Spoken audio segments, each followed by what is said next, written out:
I didn't know my life was going to split into a before and an after because of the way he closed the front door. Not quite a slam, but definitely intentional. That sound, wood catching in the frame, the quiet click of the lock a second too hard, was the kind of punctuation you hear when someone has rehearsed what they're about to say in the car before they come inside. I was at the kitchen table with my laptop open, a work file still glowing on the screen. The house smelled faintly like the rosemary candle I'd lit earlier, the one I only used when I needed to convince myself things were calm. He stood across from me, still in his work clothes, suit jacket still on, tie loosened like he'd performed long day on purpose. His eyes weren't soft, they were alert, waiting. Like I was the one on trial. "We need to have a serious conversation," he announced, voice steady in that way people think is mature when it's actually weaponized. "About where this marriage is actually going." My fingers hovered over the trackpad for a beat. Then I saved the file and closed the laptop, because I knew what was coming. He'd been at Tuesday wine night again, his sacred little ritual with what I'd privately started calling the divorce trinity. 3 friends who gathered every week like a support group for resentment, feeding each other lines until they sounded like truth. They didn't fix marriages. They coached exits. Or worse, tests. He crossed his arms and planted himself directly opposite me, as if proximity could force emotion out of me. His chin lifted. His posture said he'd been encouraged. He started with the script. "I feel invisible," he said. "Like you just go through the motions every day." His words were careful, but his eyes kept flicking to my face, hunting for the reaction he'd been promised. Panic, jealousy, begging. Then he said it, the line that made the air in my throat tighten. "I don't even think you notice when other women pay attention to me," he added, as if that was proof of something. "When they actually appreciate me." A slow, cold clarity moved through my chest. I leaned back in my chair, studying him the way I study a system breach. "What women?" I asked. His jaw tightened. "That's not the point," but it was. Because if you bring up a replacement, you've already started interviewing. And that was the exact moment I realized something that would change everything. He wasn't asking for connection. He was asking for a performance, a fight, a scramble, proof. I watched him watch me, waiting for me to become desperate. And instead, in the calmest voice I'd used all week, I said the sentence that made his face go blank. "Okay," I told him, "then go explore it." His mouth actually opened. "What?" I didn't raise my voice. I didn't shake. I didn't plead. I just repeated it. "If flirting with someone else helps you figure out what you want," I said, steady as steel, "you should do it. I'm not going to stop you." And in that silence, thick, stunned, almost frightened, I felt the first crack in our marriage split all the way through. Because some people expect love to look like a chase, but I'd spent too long building systems that only work when trust is real, and I wasn't going to beg to be chosen. Not by my own husband. Not anymore. I'm 32 years old. I build systems for a living. Specifically, I design authentication protocols for a defense contractor in the DC area. The kind of work where you don't get to be dramatic. The kind of work where precision matters more than volume, where emotion is filtered out and logic carries the weight. I've always been that way. Calm, analytical, deliberate, not cold, just careful. I met my husband, Daniel Brooks, in graduate school during a cryptography seminar that most of the class dropped after week 3. He wasn't technical. He was in business management, charming, socially fluid, good at reading rooms. We collided at a mutual friend's birthday party. He spilled a drink on my notebook, and instead of apologizing awkwardly, he asked what I was working on. When I explained encryption layering, he didn't pretend to understand. He just listened. That impressed me. He liked that I was brilliant but understated. I liked that he was confident without being arrogant. He told me I made him feel grounded. I told him he made rooms feel lighter. Back then, we weren't opposites. We were complementary. After graduation, I stayed in Virginia for the defense work. He took a position at a pharmaceutical company called PharmaBridge, working in business development. He thrived in presentations, client lunches, corporate networking. I thrived behind code and architecture diagrams. We built a rhythm. Tuesday nights were pizza and Netflix. Sundays were grocery shopping and long walks. He liked to tell people I was the smartest person in any room, and he meant it with pride. I believed that pride was stable. We dated for 2 years before he proposed. A simple ring. Modest but thoughtful. He got down on one knee in our apartment, nervous in a way I'd never seen before. I said yes without hesitation. We married 6 months later. The first 2 years felt steady. Not fireworks every day, but partnership. Shared bills, shared decisions, late night conversations about work frustrations, quiet laughter in the kitchen. Looking back, though, there were signs. Daniel liked reassurance. "Do you still find me attractive?" He'd ask casually while brushing his teeth. "Of course," I'd answer. "Even when you're buried in work?" "Yes." "Are you sure?" It always ended with a laugh, but there was an edge under it. He noticed when waitresses smiled at him, when coworkers complimented his suits, when women lingered a second too long during conversations at networking events. He'd mention it, not bragging exactly, but presenting evidence. I assumed it was harmless. I assumed confidence sometimes needed external validation. His friend group shifted over time. Sienna, Paige, Belle, 3 colleagues who had gone through divorces within 2 years of each other. Tuesday wine nights became a ritual. I was never invited, not intentionally excluded, just, it's a decompress thing. After those nights, Daniel often came home thoughtful, sometimes irritated, sometimes oddly empowered. "Do you think we've settled?" he asked once after a Tuesday. "For what?" I replied. "For routine." Routine to me meant stability. To him, I think it started to mean boredom. There were moments when he'd look at me and I could almost see the question forming. Why aren't you chasing me? Why aren't you afraid to lose me? I didn't see it clearly then. I see it now. I was comfortable. Secure, certain. He wanted intensity. He wanted proof. The shift wasn't dramatic. It was gradual. He stopped celebrating my promotions the way he used to. When I became senior software architect, he hugged me and said, "That's great, babe." But there was a flicker in his eyes I couldn't decode. Later that week, he joked, "Don't forget about me when you're running the Pentagon." I laughed. He didn't. I thought love was consistency. He thought love needed to be tested. And somewhere between Pizza Tuesdays and wine night strategy sessions, we stopped being partners and started becoming opponents. Quietly, subtly, without ever naming it. By the time he stood across from me that night and said he felt invisible, the erosion had already happened. I just hadn't admitted it yet. If I'm honest, the night Daniel told me he had options wasn't the beginning. It was the moment the quiet fractures finally made a sound. The first real shift started months earlier. He began mentioning a name casually. "Have I told you about Lila?" he asked one evening while scrolling through his phone on the couch. "Who's Lila?" I replied, eyes still on my laptop. "New sales rep at PharmaBridge. She's sharp. Actually listens in meetings. Clients love her." There was nothing inherently wrong with that. I work in male-dominated rooms all the time. Compliments happen. But he didn't just mention her once. He mentioned how she laughed at his jokes, how she said he had leadership energy, how she asked his advice about navigating corporate politics. "She really gets how much pressure I'm under," he said one night. "Sometimes I feel like you don't even notice." That sentence lingered. I noticed. I just didn't dramatize. There's a difference. Over the next few weeks, he began dressing more deliberately. New shirts, better grooming, a cologne I didn't recognize.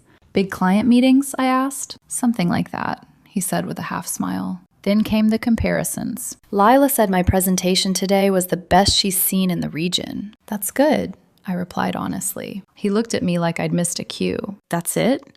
What else would you like me to say? That was the first time I felt the faint pulse of irritation. I wasn't withholding admiration. I just don't perform emotion on command. He began testing in subtler ways. Would you even care if someone else was interested in me? He asked one Sunday while we were folding laundry. I paused, a shirt halfway through folding. Are you asking hypothetically or specifically? He hesitated. Hypothetically. If you were genuinely interested in someone else, I said carefully, I'd care about what that meant for us. He stared at me. I folded the shirt fully and placed it in the basket. That unsettled him. I could see it. He wanted intensity. I offered clarity. Around that time, Tuesday wine nights became more frequent, sometimes twice a week. He'd come home flushed, not drunk, but emboldened. Sienna was the loudest voice from what he told me. She says women settle too often, he reported one night. Sienna's on her third divorce, I said evenly. She says she finally learned her worth.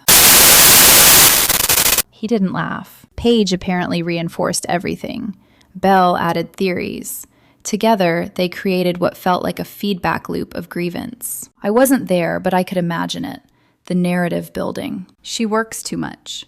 She doesn't appreciate you. She's emotionally unavailable. You deserve someone who lights up when you walk in the room. It's easy to mistake calm for indifference when you crave fireworks. One evening, he stood in the doorway of my home office. Do you ever worry I might get bored? He asked. With what? With us. I turned in my chair and looked at him fully. Are you bored? He didn't answer directly. I just want to feel chosen. That word again. Chosen.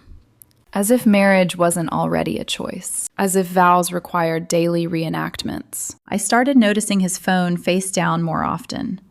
New notifications lighting up late at night. His screen angled away when he texted. I didn't check. Not because I was naive, but because I don't surveil people I'm supposed to trust. The tension wasn't explosive. It was atmospheric. Thicker silences. Longer pauses. Conversations that felt like interviews instead of exchanges. And then came the line that confirmed it wasn't hypothetical anymore. She actually sees me, he said about Lila one Tuesday after wine night. The way he said actually made something in my chest go cold. Sees you how? I asked. For who I am, not just what I provide. I stared at him. Do you think that's all I see? He didn't answer. That silence told me more than anything else could. But even then, I didn't panic. I didn't accuse. I didn't chase. I watched. Because when someone starts planting seeds of replacement, you don't stop them by gripping tighter. You see whether they're building something real or just rehearsing a threat. And the night he stood in our kitchen and said he felt invisible, I realized something chillingly clear. He didn't want reassurance. He wanted to see if I would unravel. And I don't unravel on command. Not for love. Not for fear. Not even for marriage. The night everything shifted from tension to rupture. The air in our kitchen felt too still. Daniel stood across from me, arms crossed, posture stiff with borrowed confidence. I've been thinking, he began, voice carefully controlled. Maybe I need to explore what else is out there. Not subtle anymore. Not hypothetical.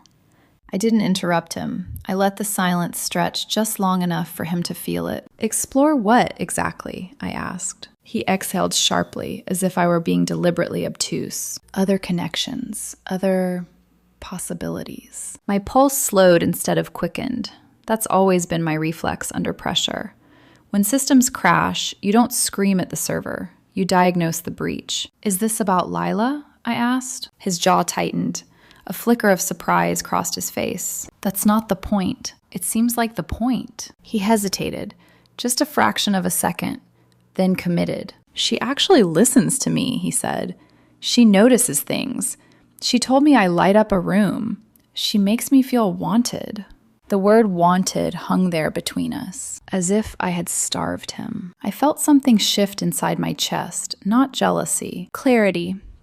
And what have you done with that attention? I asked quietly. Nothing, he replied too quickly. It's not about that. It's about how I feel. How do you feel? Invisible, he repeated. Like you're just coasting.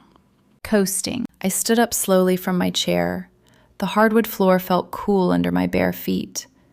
I walked to the counter, poured myself a glass of water, and turned back to face him. "You're telling me you want to see what happens with another woman," I said carefully, "because you feel unseen." He flinched slightly at the blunt phrasing. "I'm saying maybe I have options I haven't explored." There it was again. Options. Marriage framed like a marketplace. I watched him closely. He wasn't angry. He was waiting for tears, for raised voices, for a declaration. "I'm supposed to fight for you, right?" I asked. His eyes lit, just briefly. That's what people do when they care. So that was the script. Threaten departure. Measure reaction. Interpret desperation as love. I leaned back against the counter, arms relaxed at my sides. "If you believe exploring something with Lila will help you understand what you want," I said evenly, "then you should explore it." He blinked. "What?" "I'm not going to stop you." The silence that followed was almost physical. He stared at me like I'd just spoken in another language. "You're serious?" "Yes." "You're just letting me?" "I'm not your gatekeeper," I replied. "You're an adult. If you want to see what else is out there, that's your decision." "That's not how this works," he snapped. "You're supposed to care." "I do care," I said calmly. "Enough not to compete for someone who's already auditioning my replacement." His face flushed. "That's not what this is." "It's exactly what this is." His breathing grew shallow. I could see it in the rise of his chest. This wasn't the outcome he'd rehearsed. "You're unbelievable," he said finally. "No," I answered quietly. "I'm consistent." He grabbed his jacket from the chair and stormed toward the bedroom. The door shut harder this time. Not a slam, but closer. I stood alone in the kitchen, glass still in my hand. My heart wasn't racing. It was steady. That frightened me more than anything. Because if I'd felt panic, I could have blamed emotion. But what I felt was recognition. Recognition that our marriage had just crossed a line it couldn't uncross. Recognition that love shouldn't require staged crises. Recognition that if someone needs to test whether you'll fight for them, they've already assumed you won't choose them freely. That night, I lay in bed beside him, both of us staring at opposite walls, neither speaking. The space between us felt wider than the mattress, and in that darkness, I realized something terrifyingly simple. If he walked away, I wouldn't chase. Not because I didn't love him, but because I refused to beg to be selected. And that was the moment our marriage stopped being a partnership and became a decision waiting to be made. The next morning, Daniel came downstairs dressed differently, more deliberate. The navy suit instead of charcoal, a sharper haircut line, the watch he usually saved for client pitches. He was committing to something. I was at the counter grinding coffee beans when he walked into the kitchen. The air smelled warm and bitter, ordinary. "Do you want some?" I asked. He didn't answer. He was checking his phone. "Lila invited me to lunch," he said casually. Too casually. "Just to talk." "About work?" I asked. He glanced up at me, measuring. "Maybe." I nodded once. "There's a new Vietnamese place near your office. You'd like it." His jaw tightened. "That's all you're going to say? What would you prefer I say?" He stared at me like I'd failed an exam. "You're supposed to care." "I do," I said, "which is why I'm not pretending you don't have autonomy." He scoffed softly and grabbed his keys. When the door closed behind him, again slightly too firm, I stood still for a long moment, listening to the quiet settle. It would have been easy to spiral, to replay every conversation, to check his phone records, to imagine their lunch, him leaning forward, animated, trying to look desired. Instead, I opened my laptop. But I didn't go to work. I opened an old graduate school group chat, the one that had gone dormant years ago when we all scattered across cities. I typed slowly. "Is anyone around the Arlington area these days? Could use coffee and catching up." 5 minutes later, a reply popped up. "Ethan Walsh. Actually in DC this week. Running meetings for Walsh Digital Security. Free Friday at 6 if you are." I stared at his name longer than I expected to. Ethan. We'd been study partners in cryptography seminars. He'd been sharp, precise, fearless with complexity. The kind of mind that didn't just solve problems, but dismantled them. I typed back, "Friday 6 works. Northside Social in Clarendon? Perfect. See you then." I set my phone down. Something subtle shifted inside me. Daniel wanted to see if I would fight. Instead, I was remembering who I was before I ever needed to. Wednesday evening, Daniel came home with that same calculated composure. Lunch was good, he said, setting his bag down carefully. Lila thinks I have leadership potential. You do, I replied honestly, eyes on the security documentation open in front of me. He paused. That's it? What else would you like added? He ran a hand through his hair. Nothing. But it wasn't nothing. Thursday, he escalated. She offered to help me prep for the regional pitch, he said. Says I'm underselling myself. Free coaching is useful, I answered. He watched me like he was waiting for a crack in the surface. There wasn't one. Because this wasn't about Lila. This was about him needing to feel irreplaceable. And the more I stayed steady, the more unsettled he became. Friday morning, he tried again. She invited me to happy hour with the sales team. Sounds fun. He exhaled sharply. I'm serious. So am I. Then I added, almost casually, I'm meeting Ethan Walsh tonight from grad school. His eyes flickered. Ethan? Runs a cybersecurity firm now, Pentagon contracts. He didn't recognize the name well enough to register threat. Fine, he muttered. Whatever. That evening, he left wearing a shirt I hadn't seen before. I changed into jeans and a soft black blouse. When I walked into Northside Social, Ethan was already there. Laptop closed, blazer sleeves pushed slightly up, standing as soon as he saw me. He smiled. Not appraising, not testing. Just warm recognition. Dr. Min Tran, he said, using my full name with a grin. Still debugging the universe? I laughed, genuinely, unexpectedly. Trying, we ordered coffee, and for the first time in months, conversation felt effortless. He told me about building Walsh Digital Security from nothing.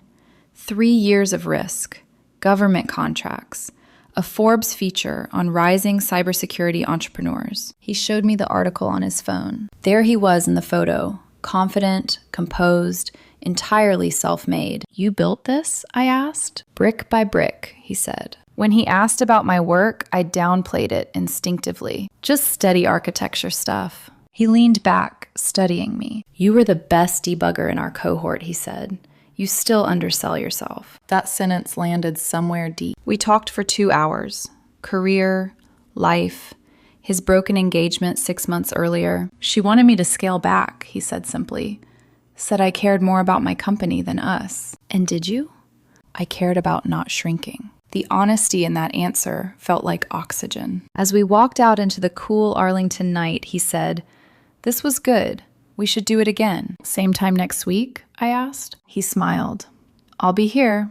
Driving home, I thought about contrast. Daniel's night would be filled with subtle glances and strategic compliments. Mine had been filled with ambition, intellect, and someone who saw me without asking me to prove anything. When I got home, Daniel was on the couch scrolling. How was coffee? He asked. Good, I said. Ethan's firm is doing incredible work. Great, he replied flatly, eyes back on his phone. He didn't ask for details, because he hadn't expected there to be any. That night, lying in bed beside him, I didn't feel jealous. I felt awake. Daniel wanted to test whether I would fight for him. What he didn't realize was that in giving me permission to explore, he had forced me to remember I had options too. Not just romantically, professionally, personally. And for the first time in a long while, I wasn't reacting. I was recalibrating. Saturday morning, Daniel was unusually quiet. I was in my home office assembling a custom mechanical keyboard. Tiny switches, steady hands, patience required. It's the kind of hobby that forces you to focus. Every click deliberate, every piece aligned. Around 2 p.m, he appeared in the doorway. Don't you want to know how last night went? He asked. I looked up from the circuit board. If you want to tell me, I'm listening. He stepped inside and sat on the edge of my desk, deliberately entering my space. It was fun, he said. Lila's charming. She paid attention to me the whole night. That's nice. She paid for the drinks. Generous. He watched my face carefully. She texted me after, said I'm amazing. I pressed a switch into place. Click. That's kind of her. His frustration was visible now. a tightening around his mouth. Is that seriously all you have to say? I met his eyes calmly. What response are you hoping for? He stood abruptly. A normal wife would be upset. I'm not going to punish you for something you told me you wanted, I replied evenly. You're supposed to fight for me. There's nothing to fight, I said. You're choosing. He left the room without another word. The next day, his 3 friends came over while I was at the climbing gym. I didn't need to witness the strategy session to understand it. I could picture Sienna leading the narrative, Paige reinforcing it, Belle adding suspicion about my composure. When I came home, they scattered quickly. Daniel remained on the couch, posture rigid. I'm having lunch with Lila Monday, he announced. Just us. Okay. And? And what? He hesitated. Nothing. Then I said lightly, I'm meeting Ethan Tuesday evening. There's a cybersecurity mixer in Georgetown. That got a reaction. Dinner? He asked sharply. Yes. That's different from coffee. It's networking. He repeated the word like it tasted bitter. Networking. I could see it. For the first time, doubt. Monday afternoon, while he was at lunch with Lila at Liberty Tavern, I was in my office reviewing authentication protocols. At 3 p.m., my phone buzzed. Ethan.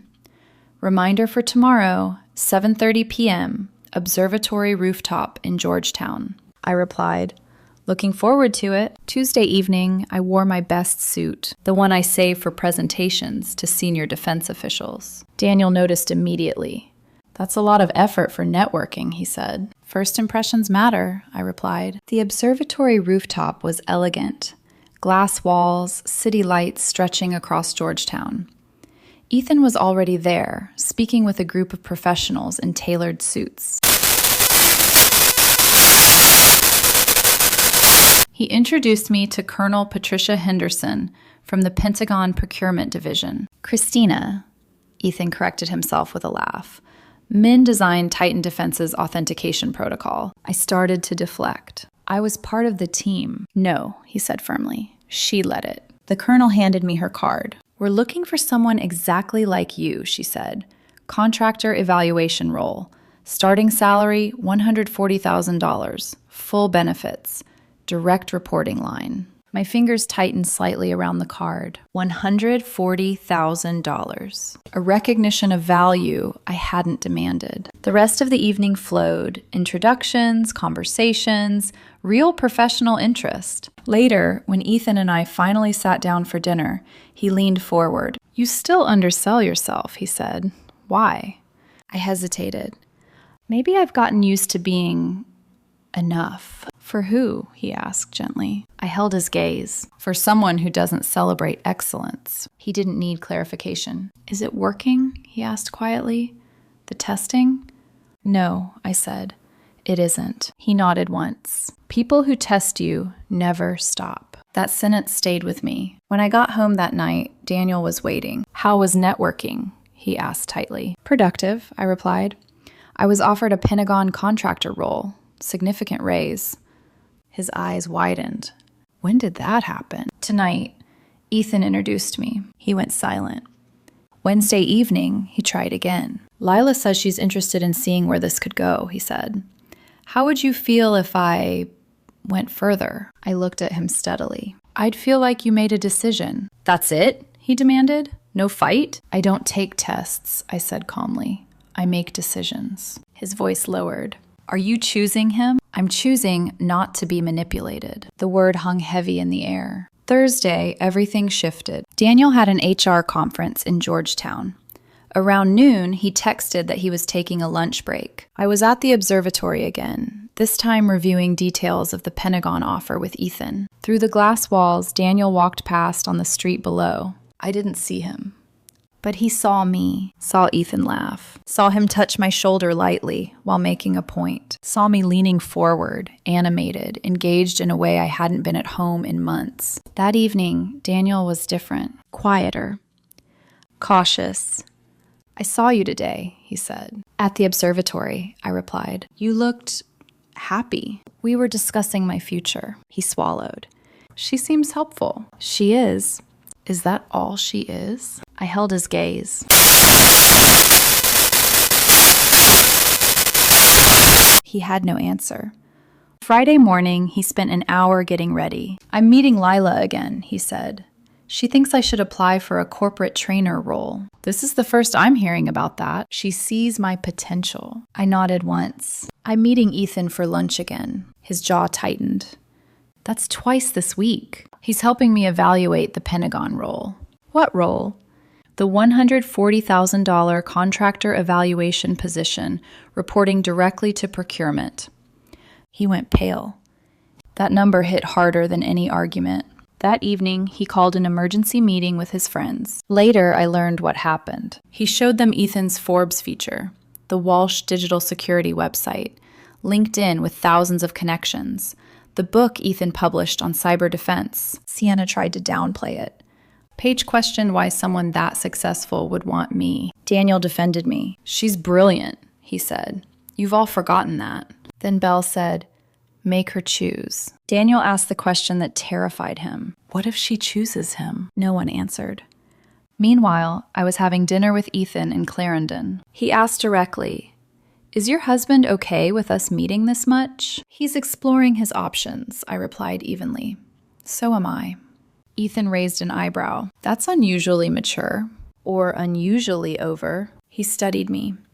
"If your marriage ends," he said carefully, "I'd be interested in exploring something real. If you're just venting, I'm happy staying friends, but I don't do ambiguity." I appreciated the clarity. "My marriage has been over for a while," I admitted. I just hadn't said it out loud. He smiled gently. "That works for me." By the time I drove home, I knew something irreversible had happened. Daniel had wanted jealousy. What he'd triggered instead was comparison. And comparison, unlike performance, reveals truth very quickly. Saturday morning, I woke to the smell of blueberries and butter. For a split second, I thought I'd dreamed the past 2 weeks. Then I walked into the kitchen. Daniel was standing at the stove, wearing the old gray t-shirt I once told him made his shoulders look strong. Pancakes stacked neatly on a plate. Coffee already poured into my favorite mug. He turned when he heard me. "I thought we could spend the day together," he said carefully, "like we used to." His tone was soft, not strategic, not sharp, soft. I sat down slowly. "What about Lila?" I asked. He looked down at the spatula in his hand. I think I was confused. Confused about what? About what I actually want. I watched his face closely. There were no rehearsed pauses now, no confident script. "I listened to the wrong people," he continued. "Sienna and the others, they kept saying I deserved more, that you weren't trying." "And do you think that?" I asked quietly. He hesitated. "I don't know anymore." That hurt more than anger would have, because it meant he'd allowed outside voices to define our marriage before asking me what was real. "I appreciate the breakfast," I said evenly, "but I'm meeting Ethan at his office today." He froze. "On a Saturday?" "He works Saturdays." Daniel set the spatula down harder than necessary. "I'm trying to fix this." "Are you being honest?" I asked gently. "Or are you reacting?" He stared at me. "I chose you," he said suddenly. "I told Lila we can't have lunch anymore." "When?" "Yesterday." "And why?" "Because I realize I don't want to lose you." There it was. Not love. Fear. I folded my hands together on the table. "You didn't choose me," I said quietly. "You chose safety." His face fell. "Isn't it?" Tears gathered in his eyes, real ones this time. "We've been together 6 years," he said. "Married 4. Doesn't that count?" "It counts as history," I answered, "not obligation." The silence that followed felt heavy, final. Monday night, he tried again. "Marriage is for better or worse," he said. "This was the worst you created," I replied. I stopped it.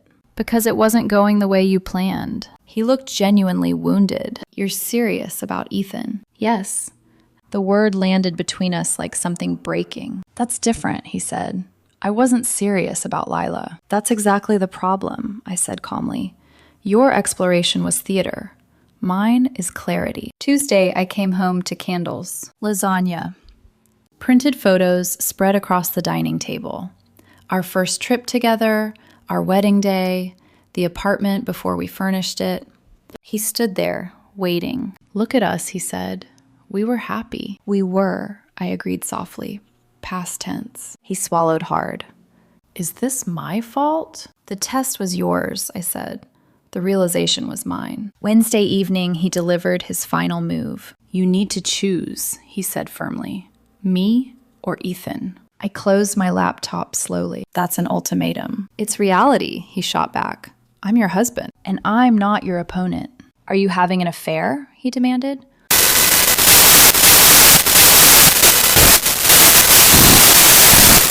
His breath hitched. So you've decided.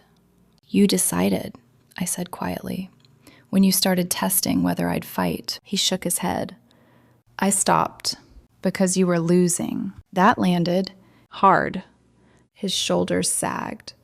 What do you want me to say? He asked helplessly. I wanted partnership, I said, not performance. The room felt smaller, air heavier. For the first time in our marriage, I saw him without the charm. Just a man terrified that the game he started had real consequences. Thursday night, I came home to find him on the floor, surrounded by empty wine glasses and tissues. Sienna had come over earlier.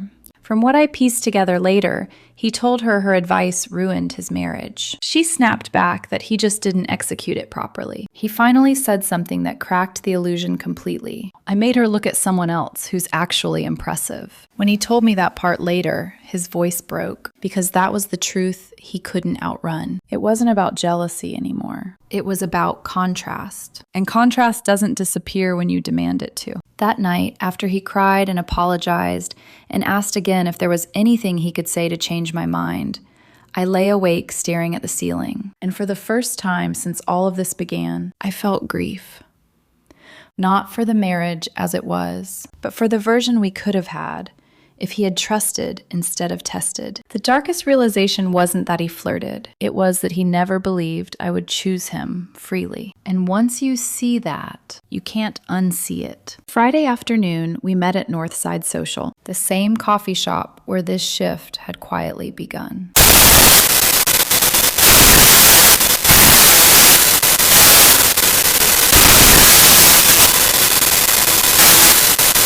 I carried a folder with me. Not dramatic, just necessary. He stood when I approached. You look calm, he said, almost accusingly. I am. We sat down across from each other. For a moment, neither of us spoke. The low hum of espresso machines filled the silence between us. I wanted to tell you in person, I began. His jaw flexed. I'm taking the Pentagon contractor position. The words landed. He blinked. When do you start? 2 weeks. I gave notice yesterday. You gave notice before telling me? His voice cracked. Yes. That's a decision we're supposed to make together. Are we? I asked gently. He stared at me like I'd struck him. This is my career, I continued. It's not a negotiation tactic. He leaned back slowly, absorbing it. And Ethan? He asked quietly. He encouraged me to take it, I said honestly. He reminded me I've been undervaluing myself. Daniel let out a hollow laugh. Of course he did. There was bitterness there, but also something else. Recognition. You're leaving me for him, he said finally. I'm leaving a marriage where I was being tested instead of trusted, I replied.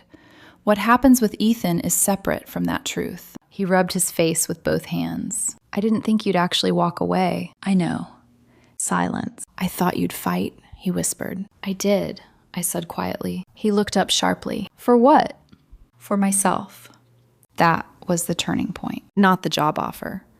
Not Ethan, not even the ultimatum. It was the realization that I wasn't abandoning something stable. I was stepping out of something conditional. I found an apartment in Georgetown, I continued, closer to the new position. His eyes widened. You're moving out? This weekend. The words felt steady, solid. He swallowed hard. What about the house? You can keep it, I said. I don't need much. He laughed again, but there was no humor in it. You're just done. Not angry, not dramatic, just done. He leaned forward, elbows on the table. It wasn't defensive. It was raw. I held his gaze. He doesn't play games. He says what he means. He celebrates my success instead of competing with it. He built something impressive and didn't need me to shrink to feel secure. Daniel's shoulders sagged. I could be that. Could you? I asked softly. Or would you until someone convinced you to test me again? He didn't answer because we both knew. The barista called out someone's name in the background. The world continued moving, indifferent to the ending of ours. What happens now? He asked quietly. I move out. We file. And that's it? That's honesty. His eyes filled again. I really messed this up. Yes, I agreed, but maybe we both needed clarity. He shook his head slowly. I handed you to him. No, I said calmly. You handed me the realization that I deserved partnership. We sat there for several minutes in silence. Then he asked the question that surprised me. If I told you I was genuinely happy for you, would that change anything? It wouldn't change my decision, I replied, but it would show growth. He studied my face. And if I grow? I hope you do, I said, for you. The conversation didn't explode. It didn't collapse into screaming. It simply reached its end. When I stood to leave, he remained seated. For the first time since this began, he wasn't trying to script the outcome. He was just sitting in it. And as I walked out into the cool Georgetown air, something inside me felt lighter than it had in years. Not because I was in love with someone new, not because I'd won, but because I had finally chosen, without being cornered. The test had ended, and I hadn't taken it. I moved out that weekend. No dramatic packing, no screaming, no slammed doors, just boxes. Books first, then clothes, then the small things that had always been mine. My mechanical keyboard, my notebooks, the framed photo of my parents. Daniel watched most of it in silence. Once, while I was sealing a box with tape, he said quietly, I never thought it would actually end. That's the problem, I replied without looking up. You treated it like a rehearsal. He flinched. I left the house key on the kitchen counter. Not as a statement, just as closure. 2 weeks later, I started the Pentagon contractor position. The work was heavier, sharper, more strategic. I was reporting directly to procurement leadership, evaluating security frameworks across agencies. For the first time in years, I felt stretched in the right way, challenged, valued. Ethan and I continued seeing each other, but deliberately, slowly. No secrecy, no ambiguity. He didn't push. He didn't test. He asked, How are you really doing? Do you need space tonight? Are you ready for this, or do we slow down? It was unfamiliar, not intensity, stability. Daniel, meanwhile, began unraveling in quieter ways. Lila had already cooled off. Once he told her he was sorting things out, her interest shifted. Salespeople don't invest in uncertainty. His Tuesday wine nights became tense. From what he told me later, Sienna didn't take responsibility. Paige suggested he miscalculated. Belle implied he should have pushed harder. At some point, he snapped. You told me to make her jealous, he said to them one night. You said she'd fight. Sienna responded sharply. If she didn't fight, maybe she never cared. That line haunted him, because deep down, he knew it wasn't true. I didn't fight, because love isn't warfare. 3 months later, the divorce was finalized. The paperwork felt anticlimactic. Years reduced to signatures and dates. We met once more at the courthouse. He looked thinner, quieter. Are you happy? He asked before we parted. I'm at peace, I answered. He nodded slowly. That's different. Yes. After the divorce, Daniel moved to a smaller apartment in Boston. Farmer Bridge transferred him internally. Lila eventually left for a position in Chicago. His friendships with Sienna, Paige, and Belle cooled. Not dramatically. Just distance. He started therapy. Months later, through mutual acquaintances, I heard something that stayed with me. In one session, his therapist asked him what he'd actually been afraid of. Daniel said, I was afraid she didn't choose me enthusiastically every day. So you tested her? The therapist asked. Yes. And what happened? She let me go, the therapist replied. Or she refused to fight a battle you created to prove something. That perspective shook him. Meanwhile, Walsh Digital Security secured a $5 million government contract. Ethan asked me to join officially as partner, not because I was dating him, because he trusted my expertise.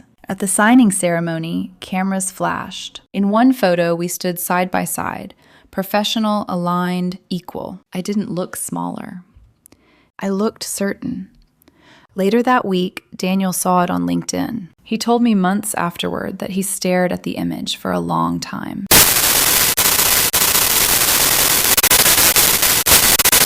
Collaborative. There were comments under the post congratulating Dr. Min Tran, partner at Walsh Digital Security. Partner.